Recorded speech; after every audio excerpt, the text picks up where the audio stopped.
Hey, good Monday morning, my friends. This is MLive Chief Meteorologist Mark Torregrossa. Welcome to the MLive Morning Weather Update, brought to you by Consumers Energy.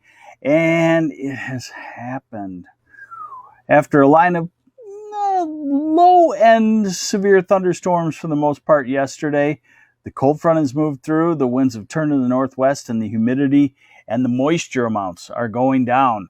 And that's going to be a very nice feature for this week. All right, so let's get into her. And we've got the sunshine on the way. The clouds have parted, so it looks like a mostly sunny day is on the way.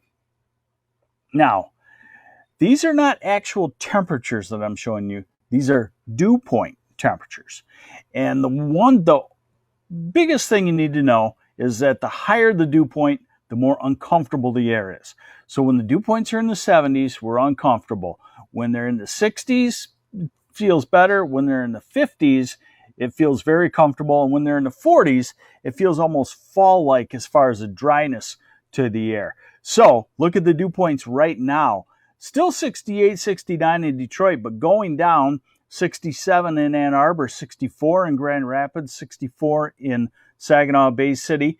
And then you jump to low 60s to upper 50s in the northern half of the state and mid 50s in the UP. And that is the kind of air that's filtering all the way in to all of lower Michigan here over the next couple of days.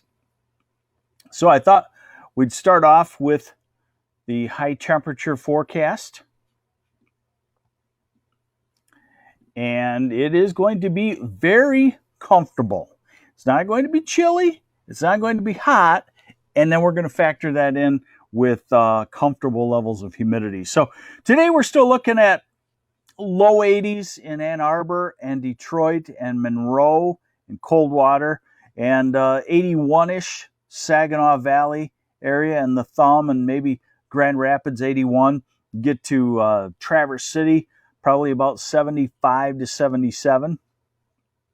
Tomorrow, take it down just a couple of degrees, and looking at, hey, good morning, Walt Short from Hamburg Township, and Karen Scheib Jacobs from Bay City, good morning. Grass Lake, Catherine Cyphers, good morning. So tomorrow, upper 70s. Wednesday, let's call it mid to upper 70s. Thursday, mid 70s. Friday, mid to upper 70s. Saturday, upper 70s. And Sunday, about 80 degrees. Chuck Horvath, how's the extended forecast for the Labor Day Osable River Raft? Not too bad. Probably not perfect, but really not too bad. So you just saw the temperatures into the weekend in the upper 70s to about 80. I thought I'd show you the low temperatures too. Tomorrow morning in the upper 50s, and then in the mid 50s on Wednesday for southern lower, mid to upper 40s in the north. And then the low 50s shift southward by Thursday into our region. Behind the remnants of Hurricane Ida, we'll get a northerly wind, and it'll pull down slightly cooler air. And look at Friday morning, good camping temperatures. And Saturday morning in the 50s, and Sunday morning in the 50s to about 60 or so. Now, what about precipitation? Dry for the most part. Of course, until we get to the weekend, when we'll have to deal with a not well put together storm system and a few showers. So here's today, and it should be dry.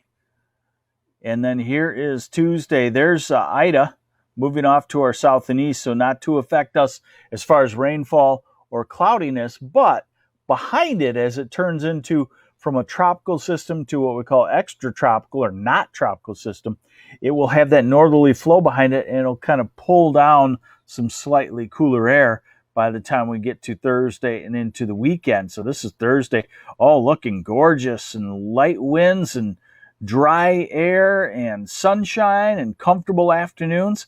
This is Friday night, Saturday morning. So a cold front tries to come through, but not well put together and not much moisture to work with ahead of it.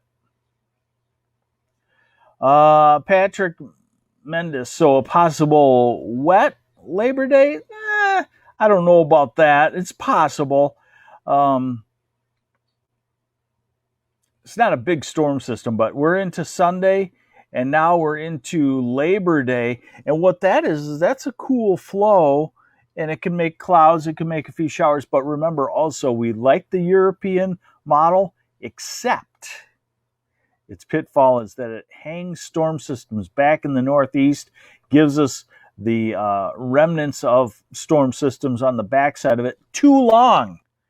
So this could long be gone that far out. So the point being is we got a great looking week coming up this week. And I just wanted to show you, these are the temperature anomalies. So the difference from normal in temperature. And I'm showing you in the Northeast because as Ida moves off to the Northeast, you'll see that we get into this cooler flow behind it. So that's like Thursday morning. We're 5 degrees cooler than normal. Normal lows in the 50s. That means some spots could touch upper 40. Pamela Acton, Tovar, barbecue for Labor Day? Yeah, I do think it's going to be good. How do you figure dew point versus humidity? There's a formula. Temperature and dew point come up with the relative humidity. But the main thing is the dew point at these kind of temperatures, 70s, dew point's uncomfortable, 60s, okay, 50s, very comfortable, 40s, almost fall-like. So we go into the weekend. This is Saturday, and we're about normal. This is Saturday afternoon. We're about normal, which is in the 76 to 79 degree range at this time of the year. Shirley Felice heading back to Suntan Valley soon here. Sunday afternoon. So, depending on cloudiness, you could be a couple of degrees cooler than normal or a couple of degrees warmer than normal. And then look at, this is actually Labor Day. So we'll keep an eye on this. This is Labor Day because of clouds, northwesterly flow. Eric Young, heat done? I would say yes. I would say the 90s are done. 80s are not done, but 90s are definitely probably done, given the fact that we don't see those in the next 10 days. It'd be hard to do it after that. So this is Labor Day, and we'll just have to keep an eye on it, forecasting 5 to 10 degrees cooler than normal. That would be highs in the upper 60s, mid to upper 60s. So we'll keep an eye on that for you.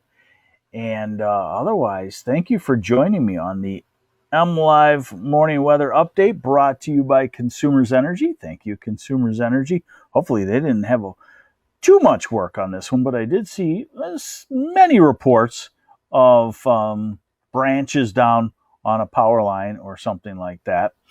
Take care. Have yourselves a great Monday. I'll see you back here tomorrow. I'm MLive Chief Meteorologist Mark Torregrossa.